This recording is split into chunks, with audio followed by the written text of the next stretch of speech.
Now enjoy this fun photo collage of some of your favorite stars and politicians who speak about the need to reduce our carbon footprint, but who are always on private planes. That's right, all of them. If you don't see a celebrity's picture here, it's because we weren't allowed to use it. Or their series got canceled. Maher just dropped a massive truth bomb on Hollywood's self-proclaimed virtuous elite. And it was pure comedic chaos from start to finish. I've said it before and I'll say it again. Put your faith in these woke heroes, and you'll end up watching a front-row performance of hypocrisy theater. Their double standards are so thick, you could practically slice them with a knife. From George Clooney's polished moral lectures to Bernie Sanders' socialism for thee, but not for me, act. Maher roasted every single one. And honestly, it was about time. Grab your popcorn.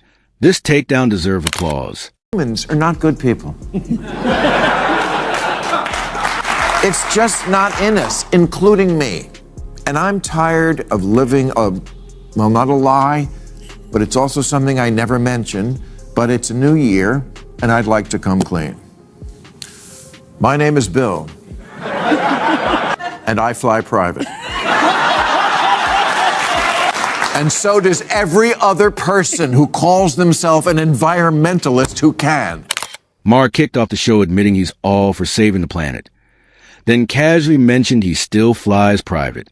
Classic Maher honesty. That's exactly the kind of eco-hypocrisy he was calling out. It summed up everything wrong with Hollywood's so-called environmental saints. Preaching carbon guilt while cruising at 30,000 feet. They quote climate stats like Shakespeare and hashtag save the planet in their sleep, but when it comes to actually living what they preach, silence. Their activism isn't about saving the earth. It's about polishing their public image. It's environmentalism dressed up for a photo op, and Maher, with his trademark bite, finally gave them the verbal reality check they've been begging for. Stars and politicians who speak about the need to reduce our carbon footprint, but who are always on private planes. That's right, all of them. If you don't see a celebrity's picture here, it's because we weren't allowed to use it. Or their series got canceled. But all the environmentalists of Hollywood and Washington do it. Their position on climate change is, we must do more to stop pouring carbon into the air, except for me when I want to go somewhere and then I take a private jet. That's why I can't take these people seriously once the lights go off. Most of them cash massive checks to raise awareness, which really means boost my brand while pretending to care. Even the ones who act like they're doing it for noble reasons. Please. That's not virtue. It's vanity wrapped in recycled packaging. Their mission isn't saving the planet. It's saving their reputation. The mansions, the fleets of Teslas, the private jets. It's all part performance. And then there's Bernie Sanders, the man of the people, who somehow looks perfectly at home sipping champagne with the 1%ers he spent decades attacking. But all the environmentalists of Hollywood and Washington do it. Their position on climate change is, we must do more to stop pouring carbon into the air, except for me when I want to go somewhere and then I take a private jet. It turns out there is one thing in this world that is completely impossible to resist, and this is it. What makes it funnier is that most of the celebs Maher roasted are the same ones constantly worshiping Kamala Harris, proudly flashing their Democratic loyalty pins. They call themselves eco-warriors, as long as there's a camera around. Save the planet has been their favorite line for over 20 years, shouted from award shows, red carpets, and social media captions. Yet after all that noise, what's changed? Nothing. The planet's still burning. Emissions are still climbing, and their private jets are still painting the sky. Why? Because it's never been about progress. It's been about performance. Their passion is rehearsed.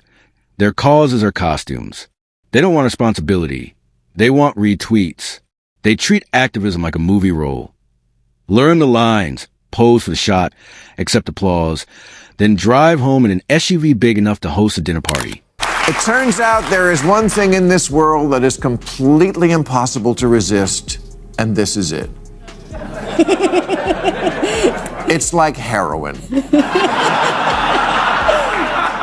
If you do it once, you'll never stop.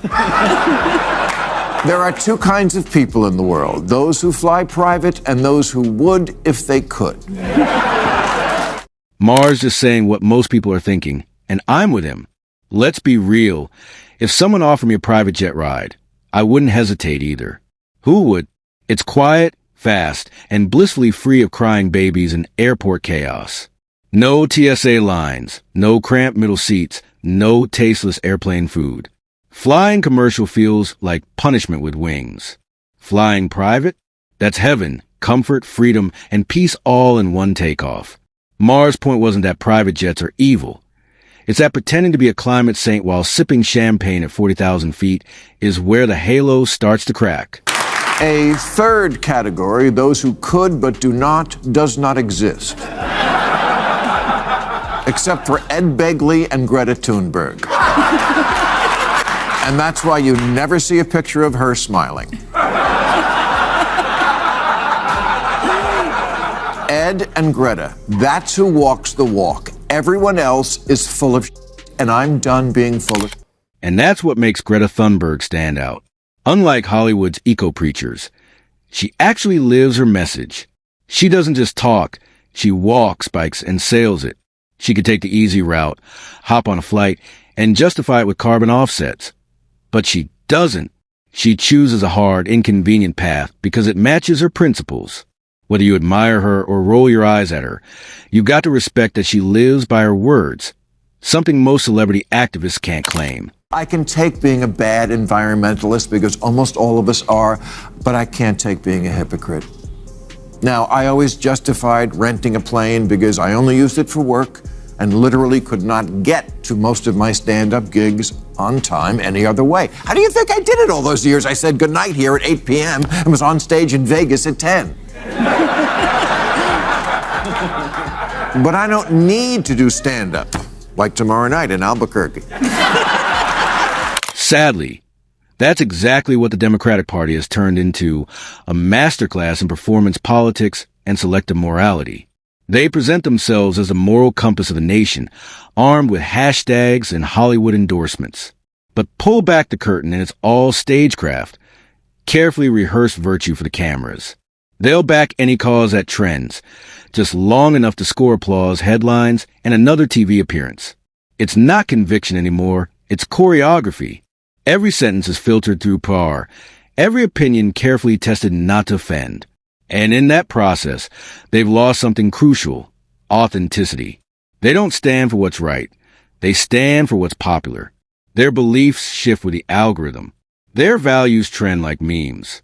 What used to be a movement has turned into a performance, where image beats integrity every single time. And outside of heads of state, almost everyone else could fly commercial. Why don't they? Ask anyone who tried to get home for Christmas last year. And don't tell me the younger generation is better. They're not. They're just poorer. They're actually worse. This is who they look up to. The family where everyone has their own private jet. And kids love Bitcoin, which, to determine the value of, takes an amount of computer processing that uses more electricity than some whole countries. Kids could have rejected that, but they didn't. They love it. Why? Because they want to be rich. Why? So they can fly private. Maher then turned his fire on the younger side of the Democratic Party. And he didn't hold back. He pointed out the irony that the most educated generation on climate issues keeps repeating the same mistakes as those they criticize. They've attended every summit, signed every petition, and posed for every protest selfie possible. Yet, as Maher cleverly said, their climate passion isn't moral, it's financial. They care because they're broke. It's easy to bash private jets when you're stuck in economy on Spirit Airlines. His joke landed hard. Give these same people the wealth and luxury they mock, and they'd burn jet fuel faster than they could say, eco-conscious. His punchline cut deep. Maybe their activism isn't virtue at all. Maybe it's thriftiness dressed up in green. No one can resist it. John Kerry is our climate czar, and he uses a private jet. It's like if the Secretary of Homeland Security smuggled drugs in his butt.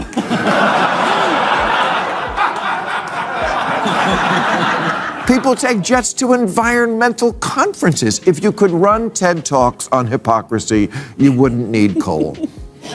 And Maher didn't stop there. He took a direct shot at the DNC's hypocrisy, and it hit perfectly. John Kerry, the man literally appointed as a presidential envoy for climate, was caught flying private, not years ago, but after taking that role. That's the definition of tone deaf. You can't lead the global fight against carbon emissions while leaving jet trails across the sky. It's like lecturing on sobriety with a drink in hand. Maher's point couldn't have been clearer. You can't sell virtue while shopping for vice. The hypocrisy is off the charts. These are the same people lecturing middle-class families about their carbon footprints, while their weekly jet use could power a small town. That's not leadership. It's theater, virtue signaling in designer suits, fueled by jet fuel and moral superiority. But sorry, not sorry. I tried to do my part for the environment. I never had kids. The one thing worse for the planet than private jets. It's true, because then they have kids. I had the first generation Prius in 2001. It looked like a Tylenol gel cap. I was always handing my keys to valets who were driving a better car than me. I had the first Tesla in 2010, and honestly, both these cars sucked. The Tesla came up to about here on me. If I had a hard-on, I couldn't fit in this thing. The rest of Maher's monologue was a perfect blend of sharp humor and self-awareness.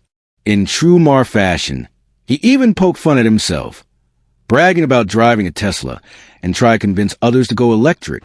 But as he joked, that didn't exactly take off. The more people learn about EVs, the less magical they seemed. Sky-high prices, limited charging stations, batteries with their own environmental baggage, and electricity still powered mostly by fossil fuels. Maher admitted, with that familiar sarcastic grin, that the green revolution has a long way to go. It was another funny but biting reminder of how good intentions often crash into reality, and hypocrisy